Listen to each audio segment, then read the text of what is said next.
Le 15 juillet 1606, à Leyde, en Hollande, la femme du meunier mettait au monde son 8e enfant. C'était un garçon que l'on baptisa Rembrandt.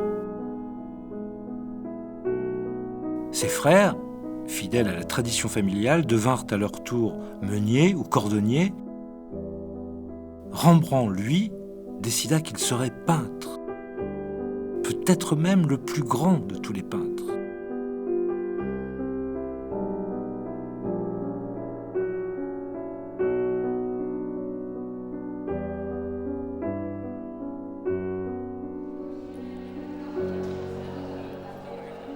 La Ronde de nuit, une des œuvres les plus connues, les plus mystérieuses aussi de l'histoire de la peinture.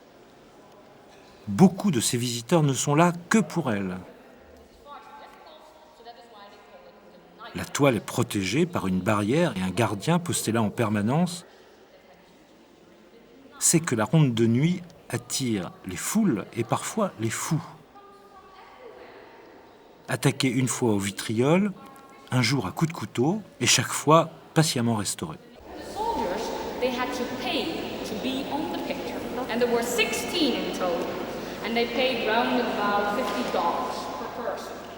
Fascinant personnage, sortant de l'ombre, sortant du temps, dans une tranquille pagaille. Ils ont leur vie propre, s'interpellent, se racontent des histoires.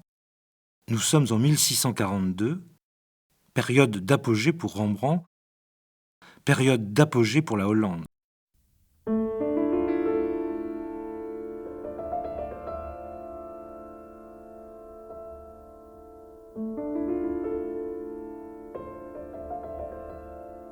La vie de Rembrandt coïncide avec la montée en puissance de cet État appelé aujourd'hui Pays-Bas et que l'on nomme alors les Provinces-Unies. Durant ses promenades le long des quais d'Amsterdam, le peintre pouvait observer le va-et-vient incessant des navires marchands en provenance du monde entier. Ici, tout s'achète et tout le monde a quelque chose à vendre. Au nom du dieu commerce, les Hollandais colonisent l'Indonésie, explorent les terres australes, fondent même dans le Nouveau Monde une nouvelle Amsterdam, qui deviendra plus tard New York.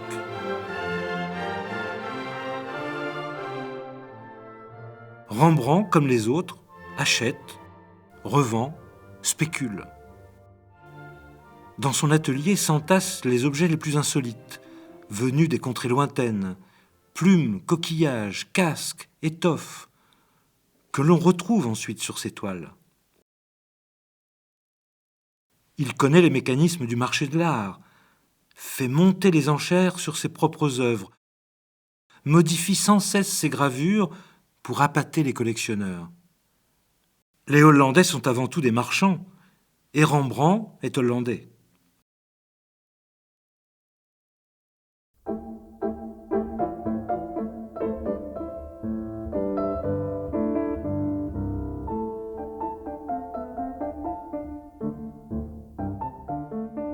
Jeune peintre arrogant, sûr de sa technique et de son talent, Rembrandt veut égaler les plus grands. C'est peut-être pour cela qu'il signe de son seul prénom, comme les maîtres italiens de la Renaissance.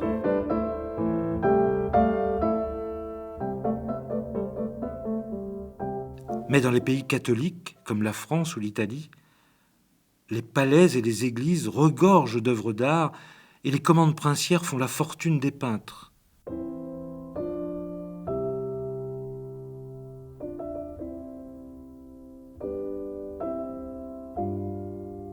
Rien de tel dans la République des Provinces-Unies, qui ne connaît point de roi, où les grands seigneurs ne sont ni très nombreux ni très riches, et où le protestantisme a depuis longtemps chassé tableaux et sculptures des lieux de prière. Alors restent les bourgeois qui aiment se faire représenter, fiers de leur réussite. Rembrandt sait reproduire avec exactitude les traits, mais aussi la psychologie de ses modèles.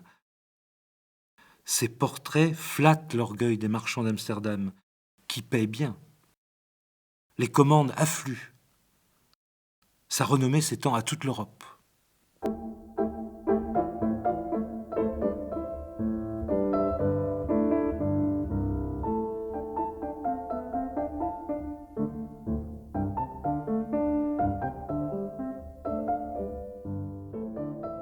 Portraits, autoportraits, scènes d'intérieur, paysages, peintures d'histoire.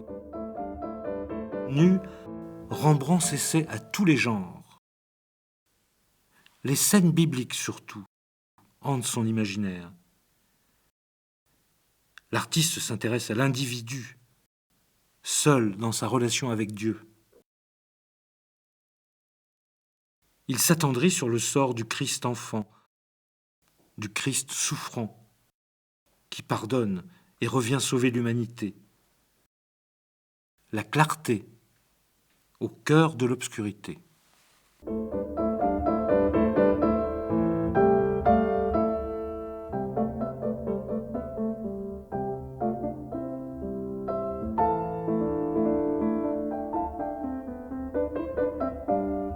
Clair, obscur, clair. Pour beaucoup d'artistes du XVIIe siècle, le clair-obscur s'apparente à un procédé qui rend l'œuvre plus spectaculaire, plus dramatique. Sous le pinceau de Rembrandt, c'est un peu plus que cela. La lumière, qui s'insinue jusque dans l'ombre la plus épaisse, devient la substance même des forces de l'esprit. En 1632, à 26 ans, il peint la leçon d'anatomie du docteur Nicolas Stulp. La posture des personnages, leur regard, montrent assez l'intérêt des Hollandais pour la recherche scientifique et les progrès de la connaissance. Avec ses savants, ses philosophes et bien sûr ses peintres, Amsterdam est à l'époque un des centres intellectuels de l'Europe. Protestants, catholiques, juifs cohabitent paisiblement dans cette grande cité cosmopolite. Environné de monarchies absolues où il est si facile de finir au cachot, la République des Provinces-Unies est au XVIIe siècle un îlot de liberté et de tolérance. Et nul peintre n'a autant profité de cette liberté que Rembrandt.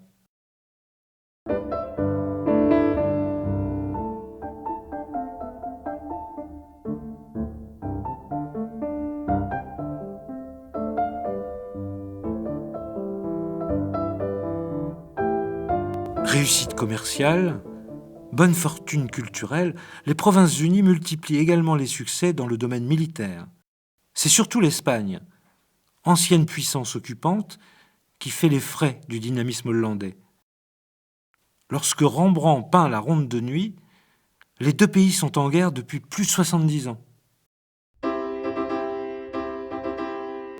Du reste, les artistes aussi participent à la guerre, à leur façon.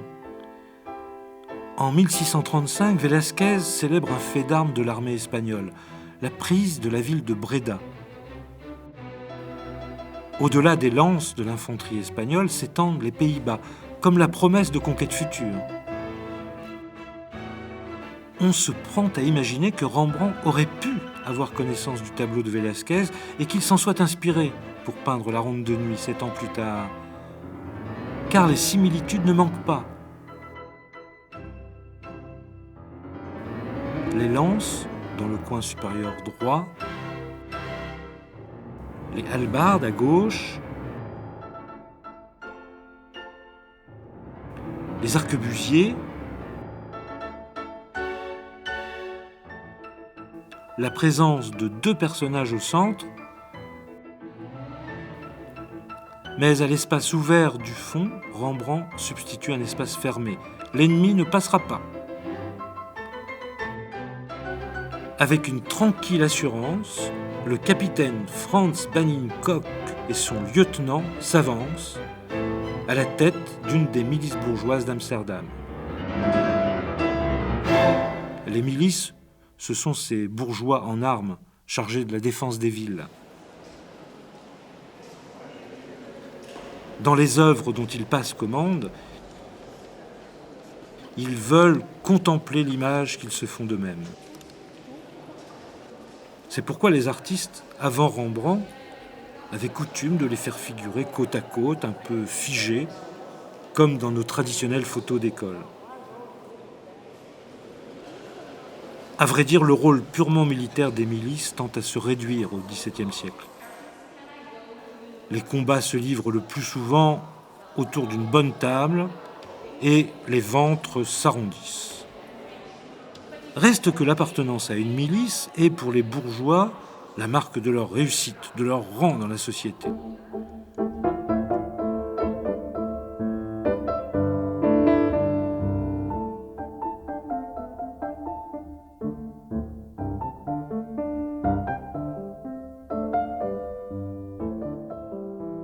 Rembrandt savait très bien ce que souhaitaient Franz Baningcock et ses compagnons. Mais il a préféré imaginer une scène à sa façon, quitte à déplaire à ses commanditaires. 16 hommes en tout ont payé pour figurer sur le tableau. Mais pour donner de l'allure à sa composition, Rembrandt ne veut pas d'une petite patrouille, il lui faut une troupe. Alors il dispose d'autres personnages imaginaires.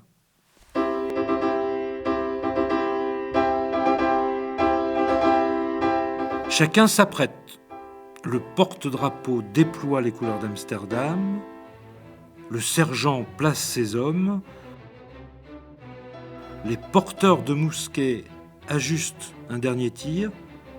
L'opération prend un peu de temps. Verser la poudre, tirer, souffler, la parade peut commencer. Le capitaine donne le signal du départ. Rembrandt a donc choisi le moment précis où tout s'ordonne, où la réunion de ces hommes prend tout son sens. Solitaires, ils gesticulent. Unis, ils sont une force.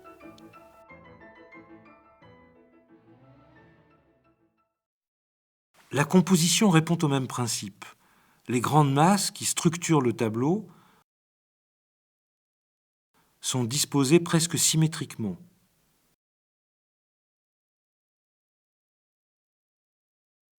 Mais les lignes de force et les mouvements des personnages orientent le regard dans toutes les directions.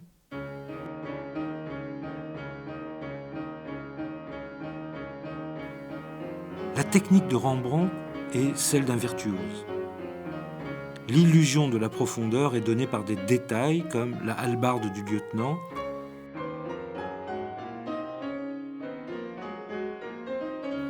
et par la succession des plans.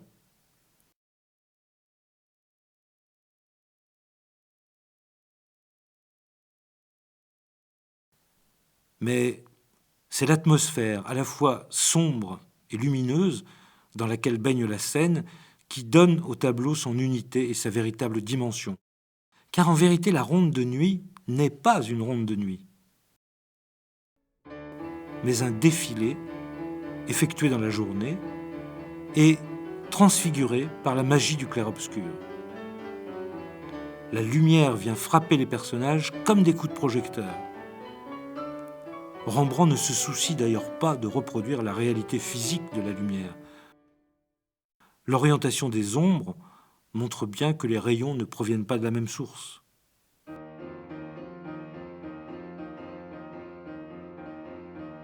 À y regarder de plus près, le tableau ne manque pas d'humour.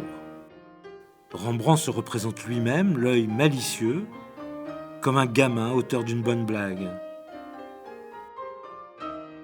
Le peintre se moque gentiment de ces bourgeois parvenus qui jouent aux guerriers en vêtements chamarrés. Comment expliquer autrement l'aspect ridicule de tel ou tel ? Ces lances qui s'entremêlent, ce chien qui ne supporte pas le bruit du tambour, et surtout le coup de feu derrière le capitaine. qui aurait probablement tué quelqu'un sans le geste réflexe d'un des participants. Mais le plus insolite, c'est cette petite bonne femme qui traverse la Seine, une poule suspendue à la ceinture. Enfant, naine, sorcière, nul ne saurait dire avec certitude qui elle est, ni ce qu'elle fait là. Violemment éclairée, elle vole la vedette au capitaine Coq. Détail troublant, elle ressemble étrangement à l'épouse de Rembrandt. Saskia, qui lui a servi tant de fois de modèle, et qui meurt précisément en 1642, l'année où le peintre achève la Ronde de nuit.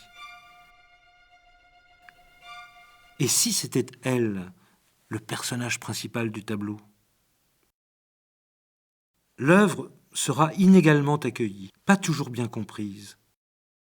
La mort de Saskia marque le début d'une période moins paisible dans la vie de Rembrandt. La gloire, toujours, mais une gloire progressivement ternie par la mauvaise réputation grandissante de l'artiste. Des maîtresses, des dettes, la saisie et la vente aux enchères de tous ses biens. On le trouve sale parce qu'il essuie ses pinceaux sur ses vêtements et oublie parfois de se changer. Il s'en moque. Quand je veux délasser mon esprit, dit Rembrandt, ce n'est pas l'honneur que je cherche, c'est la liberté.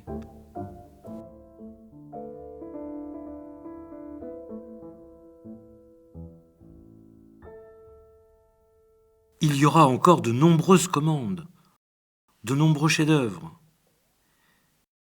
Il a près de 60 ans lorsqu'il achève La fiancée juive.